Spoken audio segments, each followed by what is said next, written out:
Bonjour à tous. Alors aujourd'hui, on va apprendre comment construire un diagramme en bâton. On appelle ça aussi parfois un diagramme en barre. Alors ici, j'ai pris comme exemple une étude selon le nombre d'enfants par famille. Donc si on lit bien ce tableau, normalement maintenant vous êtes pro pour lire les tableaux, ici on a 10 familles qui ont 0 enfant, 20 familles qui ont un enfant, 25 qui en ont 2, etc. etc. Le but, ça va être ici d'utiliser ce tableau pour construire notre diagramme en bâton. Alors, quand on construit un diagramme en bâton, on a toujours deux axes, d'accord? Un axe vertical et un axe horizontal. On ne va pas les tracer n'importe comment. On va d'abord réfléchir un tout petit peu. Alors, l'axe vertical correspond toujours à l'effectif. Ici, vous voyez que ça va de 5 en 5, 5, 10, 15, 20, 25. Donc, mon effectif va aller jusqu'à 25. Soit je fais 25 carreaux, d'accord, j'ai le droit. Soit, moi, ce que j'ai choisi, c'est de faire un carreau qui correspond à 5 au niveau de l'effectif. Donc ça nous fait, hop, on a donc le 0 ici, ensuite 5, 10, 15, 20 et 25. Oups. Ok. Une fois qu'on a fait ça, on va pouvoir venir faire l'autre axe, l'axe horizontal. Alors, pour faire l'axe horizontal, on va regarder la première ligne du tableau, c'est-à-dire de quoi est-ce qu'on est en train de parler. Ici, on parle du nombre d'enfants. Vous voyez que le nombre d'enfants, il va jusqu'à 4.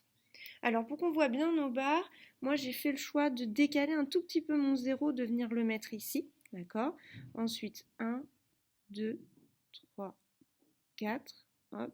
Bon, j'ai gradué avant de tracer, hein, mais c'est pas grave, je vais tracer juste après, ça change pas grand chose, là c'est vous qui choisissez.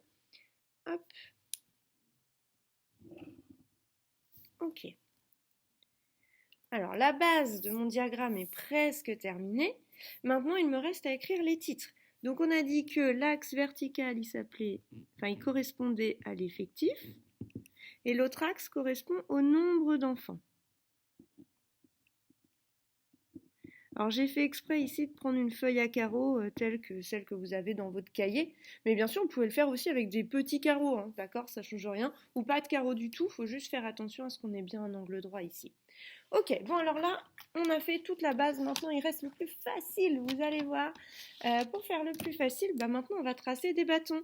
Alors vous voyez que 0 enfant, on a 10 personnes, 10 familles, donc je vais me positionner au 0, qui est juste ici, et je vais venir faire un bâton jusqu'à 10. Voilà, tout simplement. Je recommence avec un enfant, là on a 20 familles, donc je vais venir faire un bâton qui va jusqu'à 20. Hop. Etc., etc., jusqu'à avoir complété tout mon diagramme. Voilà, donc mon diagramme en bâton est terminé. Je récapitule. Première chose à faire, tracer les deux axes. On n'oublie pas les noms des axes. Ensuite, on met bien les graduations et après on trace nos bâtons en s'aidant du tableau.